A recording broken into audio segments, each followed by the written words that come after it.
Rute, capítulo 1. Nos dias em que os juízes governavam Israel, houve grande fome na terra. Por isso, um homem deixou seu lar em Belém de Judá e foi morar na terra de Moabe, levando consigo esposa e 2 filhos. O homem se chamava Elimeleque e a esposa Noemi. Os filhos se chamavam Malom e Quilion. Eram efrateus de Belém de Judá. Quando chegaram a Moabe, estabeleceram-se ali. Elimeleque morreu e Noemi ficou com os 2 filhos. Eles se casaram com mulheres moabitas que se chamavam Rute e Orfa. Cerca de 10 anos depois, Malom e Quilion também morreram. Noemi ficou sozinha, sem os 2 filhos e sem o marido. Noemi soube em Moabe que o Senhor havia abençoado o seu povo, dando-lhe boas colheitas. Então Noemi e suas noras se prepararam para deixar Moabe. Ela partiu com suas noras do lugar onde havia morado e seguiram para a terra de Judá.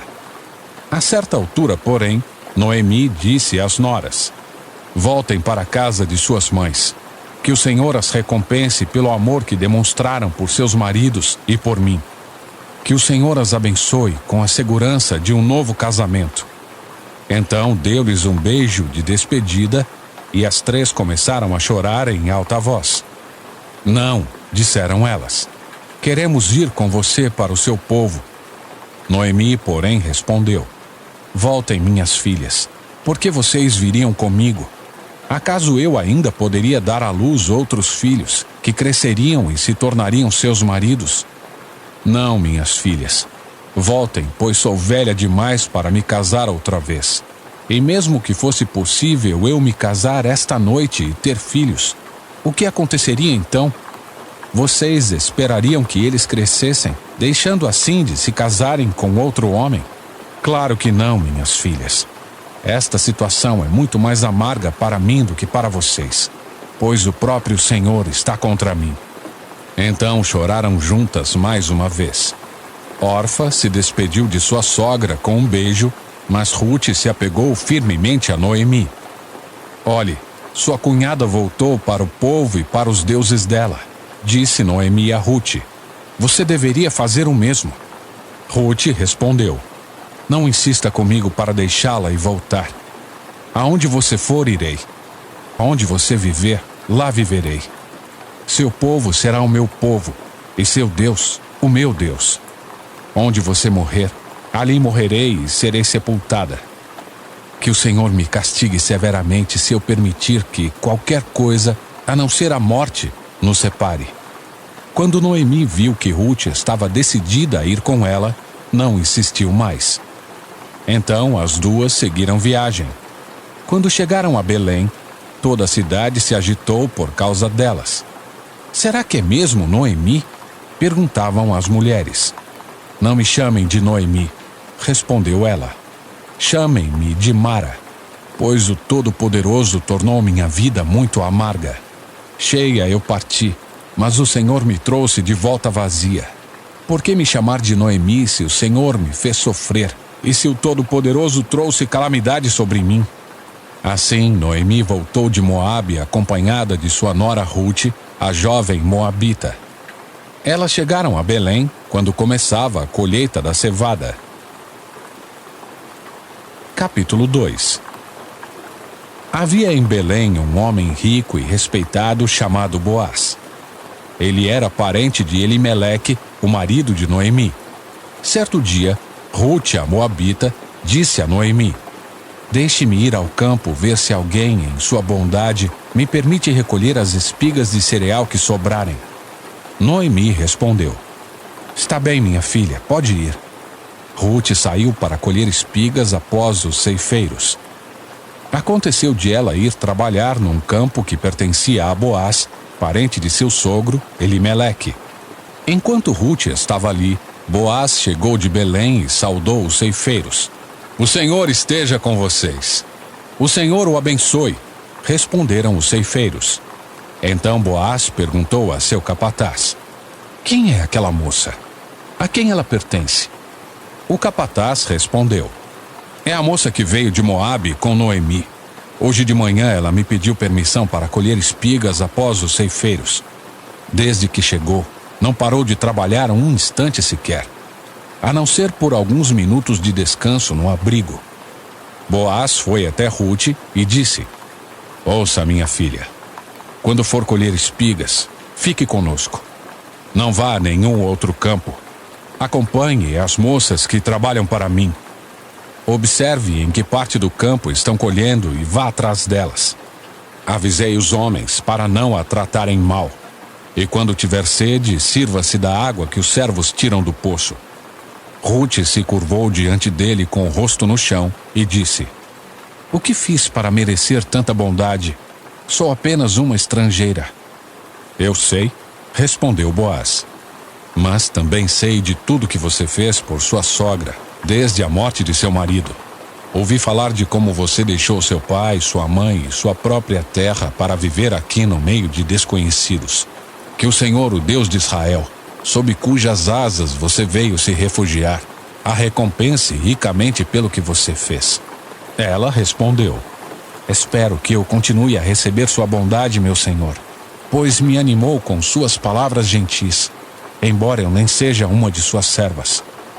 Na hora da refeição, Boaz lhe disse: venha cá e sirva-se de comida. Também pode molhar o pão no vinagre. Rute sentou-se junto aos ceifeiros e Boaz lhe deu grãos tostados. Ela comeu até ficar satisfeita e ainda sobrou alimento. Quando Rute voltou ao trabalho, Boaz ordenou a seus servos: permitam que ela colha espigas entre os feixes e não incomodem. Tirem dos feixes algumas espigas de cevada e deixem-nas cair para que elas recolha. Não a atrapalhem. Assim Rute colheu cevada o dia todo e à tarde, quando debulhou o cereal, encheu quase um cesto inteiro. Carregou tudo para a cidade e mostrou à sua sogra. Também lhe deu o que havia sobrado da refeição.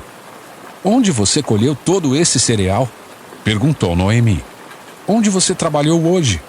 Que seja abençoado quem a ajudou.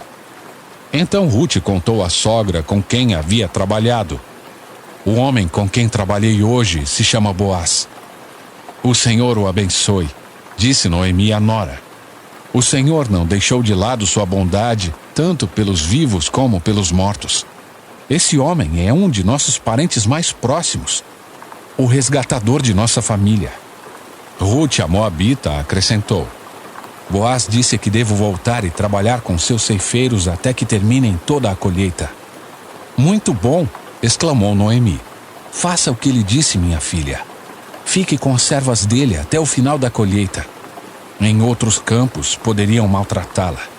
Assim Rute trabalhou com as servas nos campos de Boaz e recolheu espigas com elas até o final das colheitas da cevada e do trigo. Nesse tempo, ficou morando com sua sogra. Capítulo 3. Certo dia, Noemi disse a Rute: minha filha, é hora de eu encontrar para você um lar seguro e feliz. Esse Boaz, senhor das moças com quem você trabalhou, é nosso parente próximo. Hoje à noite ele estará na eira onde se debulha a cevada. Faça o que lhe direi. Tome banho, perfume-se e vista sua melhor roupa. Depois vá até lá, mas não deixe que Boaz a veja enquanto ele não tiver terminado de comer e beber. Repare bem no lugar onde ele se deitar. Então vá, descubra os pés dele e deite-se ali. Ele lhe dirá o que fazer. Farei tudo o que você disse, respondeu Rute. Assim, naquela noite, ela desceu até a eira e seguiu as instruções de sua sogra. Quando Boaz terminou de comer e beber e estava alegre, foi deitar-se perto de um monte de grãos e pegou no sono. Rute se aproximou em silêncio, descobriu os pés dele e se deitou. Por volta da meia-noite, Boaz acordou de repente. Ele se virou e ficou admirado de encontrar uma mulher deitada a seus pés. Quem é você? Perguntou ele. Sou sua serva Rute, respondeu ela. Estenda as abas de sua capa sobre mim, pois o Senhor é o resgatador de minha família. Então Boaz exclamou: O Senhor a abençoe, minha filha. você demonstra agora ainda mais lealdade por sua família que antes, pois não foi atrás de um homem mais jovem, seja rico ou pobre. Não se preocupe com nada, minha filha. Farei o que me pediu, pois toda a cidade sabe que você é uma mulher virtuosa. Mas, embora eu seja de fato um dos resgatadores de sua família, há outro homem que aparente mais próximo que eu. Fique aqui esta noite e pela manhã conversarei com ele. Se ele estiver disposto a resgatá-la, muito bem, que ele se case com você. Se não quiser, tão certo como vive o Senhor, eu mesmo a resgatarei. Ruth ficou deitada aos pés de Boaz até de manhã, mas levantou-se antes de raiar o dia, pois Boaz tinha dito: ninguém deve saber que uma mulher esteve na eira. Então Boaz lhe disse: traga-me sua capa e estenda-a aqui. Ele despejou sobre a capa 6 medidas de cevada e a pôs sobre as costas de Ruth. Depois, ele retornou à cidade.